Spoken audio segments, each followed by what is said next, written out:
ចង់ញ៉ាំប្រហុកអាំងជ្រុញតែអត់មានជ្រុញសំខាន់គឺអត់ចង់ប្រឡាក់ជ្រុញហើយនឹងខូចជ្រុញបងប្អូនធ្វើតាមវិធីនេះហ่ะត្រឹមតែ15នាទីទេអាចញ៉ាំបានហើយគ្រឿងរបស់យើងមានតែប៉ុណ្្នឹងឯងបងប្អូនទៅពេលធ្វើហើយយល់ថាជាតិដល់ទៅអស់នៅតែប្រភេទប្រហុកគឺយើងប្រើខ្ទឹមសរៀងច្រើនតិចខ្ទឹមសចំនួន1មើមខ្ទឹមក្រហមតាមម្ចាស់ហៀងទៅបែរណៃថ្ងៃហ្នឹងរៀងហេងដែរបើកទូមើលទៅនៅសាច់កាច្រាមមានស្រាម្ល៉េះហើយហត់ទៅដាំខ្ទឹមហើយយកសាច់ជ្រូកដែលកាច្រាមរួចហ្នឹងលាយគ្រឿងយកតែម្ដងហ្នឹងមិនទេបងប្អូនសម្រាប់ខ្ញុំផ្ទាល់ប្រហុកកាច្រាមដាក់ផ្អែមគឺអត់ត្រូវជាតិគ្នាទេបានទៅរសជាតិប្រៃជូរកសាំងចេះទៀតមករត់តែអែមស្រែមហើយថែមប្រហុកកាភ្លីងបកអត់មានឆ្អឹងទេសិតតែសាច់ក្នុងនេះមានត្រីកាភ្លៀងផងត្រីកាត្រប់ផងឈ្ងុយខ្លាំងណាស់បងប្អូនអើយម៉ាក់ក៏ធ្វើផ្ទាល់ដៃយើងក៏ចាត់ការកាច្រាមខ្ទឹមហើយនៅប្រហុកនោះឲ្យវារៀងខ្ទេចចូលគ្នាទៅសម្រាប់ការធ្វើប្រហុកកាច្រាមនេះតទៅសាច់របស់យើងលាយខ្លាញ់ជាងក្រែលដែរជ្រូករបស់យើងកាច្រាមរួចហើយក៏ដោយតែយើងក៏ត្រូវយកវាមកកាច្រាមលាយជាមួយនឹងគ្រឿងប្រហុកកសាំងចូលគ្នាម្ដងទៀតនៅខាងខ្ញុំម្នេះប្រភេទប្រហុកកាច្រាមអញ្ចឹងតថែមគល់សក្រីបានឆ្ងាញ់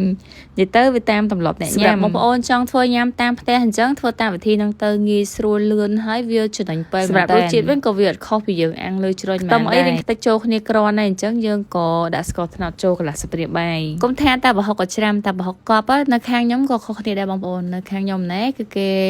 វាយមួយគ្រឿងហើយយកទឹកខ្ចប់ស្លឹកចេកទឹកល្មៀតអីអាំងអញ្ចឹងទៅប៉ុន្តែនៅតាមតំបន់ខ្លះគឺអត់ដាក់គ្រឿងទេ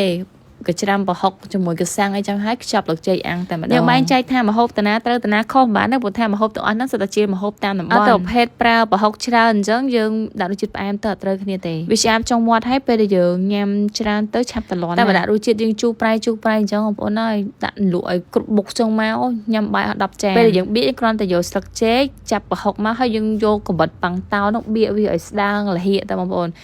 ព្រោះថាតែកាលណាវាស្ដើងយើងអាំងឆាប់ក្រៀនលឿនបើសិនយើងបៀកក្រាស់អាចចំណាយពេលពី20ទៅ30យកសតេអាំងមួយទៀតមកសកត់វាបែបហ្នឹងមកពេលដែល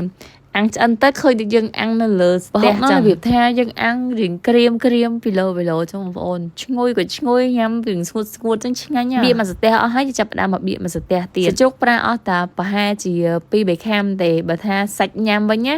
អាចញ៉ាំបានរហូតដល់7-8ដោយសារតែប្រហុកដាក់រៀងចាស់បើសិនជាបងប្អូនអត់ចូលចិត្តញ៉ាំប្រហុកចាស់ទេយើងបន្ថយប្រហុកតិចទៅក្នុងនោះយើងដាក់គល់អក្រីផងខ្ទឹមសក៏មានច្រើនហើយឈ្ងុយក្លិនកសាំងជាពិសេសគឺប្រហុកត្រីកាភ្លីងស្រែហ្នឹងហ្មងយើងអាចយកកាបិតប៉ាំងតើមកអង្កន់វាឲ្យចេញកាឡាចឹងមកក៏បានដែរធ្វើម្ហូបយូរទៅចេះបន្លំអីអង្កន់ចឹងទៅមើលដូចយើងអាំងនៅលើសតេអាំងអញ្ចឹងតែប៉ុណ្្នឹងឯងហើយបន្ទាប់មកយកទៅដាក់អាំងនៅក្នុងម៉ាស៊ីន air fryer ព្រោះថាមានស្រាប់នៅផ្ទះបើសិនយើងចង់អាំងនឹងខ្ជុងហ្មងក៏បានដែរចំណាយពេលលឿនដូចគ្នាទេហើយសម្រាប់សភាពក្លិនឈ្ងុយវិញក៏វាអត់សូវខុសគ្នាប៉ុន្មានដែរបងប្អូនខុសគ្នាតិចតួចយើងចុចយក185អង្សាររយៈពេល15នាទីអាំងខ្ជុងតអ្នកស្ដាស់ទៀតបងប្អូនសម្រាប់កូនពៅវិញប្រហែលជាអាំងខ្ជុងអត់បានទេមកទៅចន្លោះពេលរងចាំក៏មកបេះលក់ឲ្យហើយលក់ថ្ងៃហ្នឹងពិសេសណាបងប្អូនដឹងមានអីអត់ស្ដាយគួរបេះដើមថ្មីវិជុំឯងពិសេសគឺកឆែកខ្ញុំក៏ទៅផ្សារព្រឹកគេឡៃលងឲ្យបានឡងចុះតិចមកកំងឲ្យធ្វើប្រហុកកាច្រាមឲ្យគាត់ហូបងាកហ្នឹងគាត់បានប្រាប់ថាប្រហុកអាំងឬមួយក៏ប្រហុកឆាប្រហុកកប់ប្រហុកចំហុយក៏បានប្រាប់ដែរម្ល៉េះហើយធ្វើប្រហុកអាំងឲ្យតែម្ដងទៅលោកកាពីក្មេងមកគាត់សាកធ្វើប្រហុកអាំងហ្នឹងបងប្អូន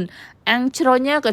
ជ្រុញដែលយើងអាំងរួចហ្នឹងយកមកធ្វើម្ហូបវិញឆាប់បែកមែនតែនគ្រាន់តែកាច្រាមសាច់តិចសោះបែកជា2យកហ្មងហើយនឹងលក់របស់យើងមានសពមុខទាំងត្រប់ទាំងផ្កាស្នោក៏ឆែតផងតកូលស្រែ15នាទីក្រោយមកអត់មើលប្រហុកអាំងរបស់យើងវិញឆ្អិនល្មមតែឆ្អិនអាសតេខាងលើពណ៌ឡើងក្រហមស្អាតហើយក្រៀមអីมันល្មមឆ្ងាញ់បើកឡមកក្លិនក្នុងឈ្ងុយគាត់ធំក្លិនហេវបាយបាត់នឹកដល់កឆែតមុនគេសតេខាងក្រោមយើងឆ្អិនបានប្រហែលជា80%ដែរបងប្អូនប៉ុន្តែវាអត់តន់ក្រៀមអញ្ចឹងយើងអាំងថែមឲ្យក្រៀមរយៈពេល10នាទីទៀតលក់ក៏រៀបហើយប្រហុកក៏ឆ្អិនតែប៉ុណ្ណេះដល់បាយមួយឆ្នាំបៀកវារៀងស្ដើងអញ្ចឹងអាំងអត់ប្រើពេលយូរទេក្រៀមល្អឈ្ងុយក៏ឈ្ងុយជាតិក៏ជាតិដែរបានជាមួយនឹងលក់ខ្ចីអញ្ចឹងទៀតមកនិយាយថាអូត្រូវគ្នាអស់ទៅហើយឃើញតែពណ៌ប្រហុកហ្នឹងក៏ស្រក់ទឹកមាត់មុនដែរអរគុណច្រើនបងប្អូនជម្រាបលា